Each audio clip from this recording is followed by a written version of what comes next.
Hello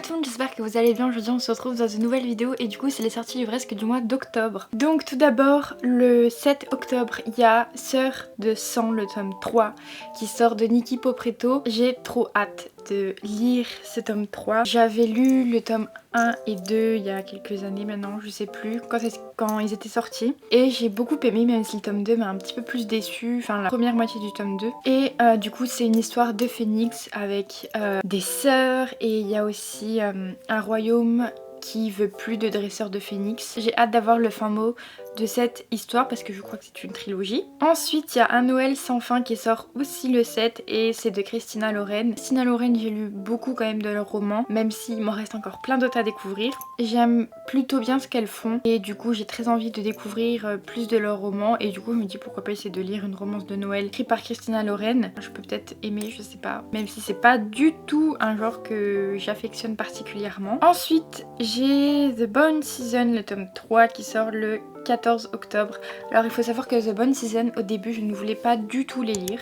Ils me tentaient pas plus que ça, le résumé me faisait pas du tout envie. À force de voir certains avis, j'ai juste craqué et du coup j'ai pris le tome 1 et 2. Et je les ai toujours pas lus, mais je me tiens au courant des sorties. Je sais pas si je vais craquer pour le tome 3, sachant que j'ai pas lu le 1 et 2. Enfin, je me connais, je pense que je vais craquer. Ensuite, le 15 octobre, la Martinière jeunesse devrait sortir A Court of Silver Flames. Donc j'ai vraiment hâte qu'il sorte en français parce que je sais que c'est un livre qui est beaucoup attendu. Personnellement, j'ai déjà lu en anglais et c'est une pépite, vraiment il est beaucoup trop bien, une de mes meilleures lectures de cette année, donc voilà, il devrait sortir le 15. Ensuite le 20 octobre on a La Passeuse de mots, le tome 2. Alors faut savoir que moi je n'ai pas du tout pris le tome 1, je sais pas du tout c'est quoi le résumé, enfin je l'ai déjà vu passer, je l'ai déjà entendu mais ça m'a pas du tout interpellée et c'est pas du tout un livre qui me fait envie, mais je me dis que c'est un tome 1 dont on a vraiment beaucoup entendu parler, que la sortie du tome 2 peut vous intéresser. Du coup bah voilà, le tome 2 sort le 20. Le 21 on a Frisson au mont Hemlock, donc c'est le tome 2 de... Et du coup là je sais que c'était le livre d'Halloween qui était sorti chez Pocket Jeunesse l'année dernière et du coup cette année c'est la suite. Je crois que c'est plus dans une ambiance hivernale. C'est pas tellement ce qui m'intéresse le plus, les ambiances hivernales, mais je me dis que ça me donne envie quand même de lire tout ça. Le 28 octobre sort chez De Saxus en français From Blood and Ash de Jennifer L. Armentrout. Comment vous dire que je suis trop contente, même si je pense pas me le procurer parce que je les ai déjà en anglais et que ça m'étonnerait que je les prenne en français. J'ai hâte que les autres tomes soient traduits.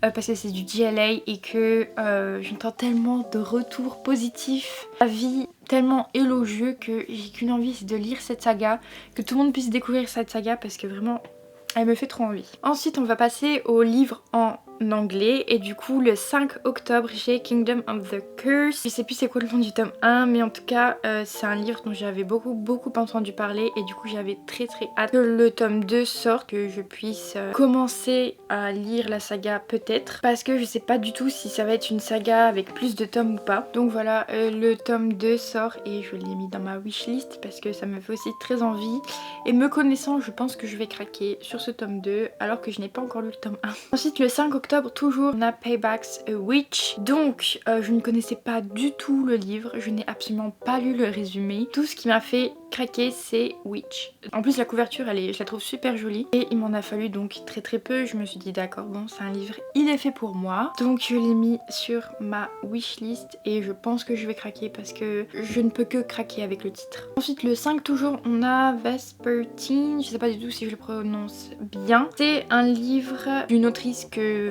je connais puisque j'ai certains de ses livres. Je n'ai toujours pas lu mais c'est pas grave. J'ai très hâte de lire ces romans parce que j'entends de très bons retours dessus et celui-ci il me donne très envie également. Donc je me dis que potentiellement il pourrait tomber dans ma plaie à lire parce qu'il a l'air vraiment pas mal. Le résumé je l'ai lu il y a quelques temps. Ensuite le 12 on a The Gilded Cage qui est un tome 2 encore une fois. Le tome 1 donc on l'a déjà eu il y a quelques temps. Et là j'ai encore une fois très envie de me prendre le tome 2 alors que je n'ai pas lu le tome 1. À voir mais je pense que je vais craquer hein. La rentrée c'est le moment où je craque beaucoup plus parce que je suis dans un mood automnal et c'est ma saison préférée et du coup je me sens tellement bien que voilà je mets tout et n'importe quoi dans ma wishlist et j'achète tout et n'importe quoi. Et pour finir le 19 on a Little Thief. Pareil je n'ai pas du tout regardé le résumé, j'ai juste vu le titre et la couverture qui était trop belle et je me suis dit bon d'accord il va finir aussi sur ma wishlist et potentiellement dans ma pile à lire parce que je vais l'acheter hein, on va pas se le cacher. J'ai totalement zappé de vous présenter les mangas, du coup bah on est parti. Alors il n'y a pas beaucoup de mangas qui me font envie.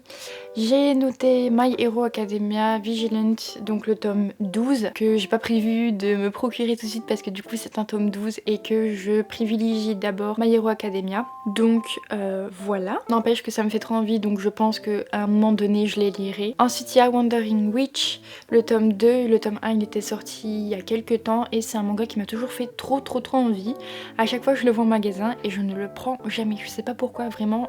J'ai l'impression que ce manga il est maudit avec moi, je le prends jamais. Alors qu'à chaque fois je l'ai dans les mains et après je me dis ouais non je le repose alors qu'il me fait trop envie. Bref, peut-être qu'il serait temps que je craque sur ce manga maintenant qu'il y a 2 tomes qui sont sortis. Et sans oublier le tome 34 de l'Attaque des Titans. L'Attaque des Titans que je ne lis pas du tout en manga. L'animé j'avais regardé je crois les 2 premiers épisodes il y a vraiment très longtemps, c'était mon cousin qui me les avait fait voir. Et c'est un manga et un animé qui me fait trop envie. Mais pour moi il n'est pas dans mes priorités parce que j'ai beaucoup de sagas de manga en cours, enfin pour moi, et j'ai pas du tout envie de me retrouver sous l'eau avec trop de sagas de manga, donc il faudrait que j'essaye d'en terminer avant de commencer l'Attaque des Titans, mais promis je commencerai l'Attaque des Titans un jour ou l'autre. Voilà c'est tout pour cette vidéo, j'espère qu'elle vous aura plu et que ça vous aura donné des idées de livres à acheter au mois d'octobre. J'ai un rythme de lecture très lent en ce moment mais ça ne m'empêche pas du tout de vouloir 1 million de livres. Donc voilà j'espère que cette vidéo vous aura plu, sinon je fais plein de gros bisous et je vous dis à bientôt, bye bye.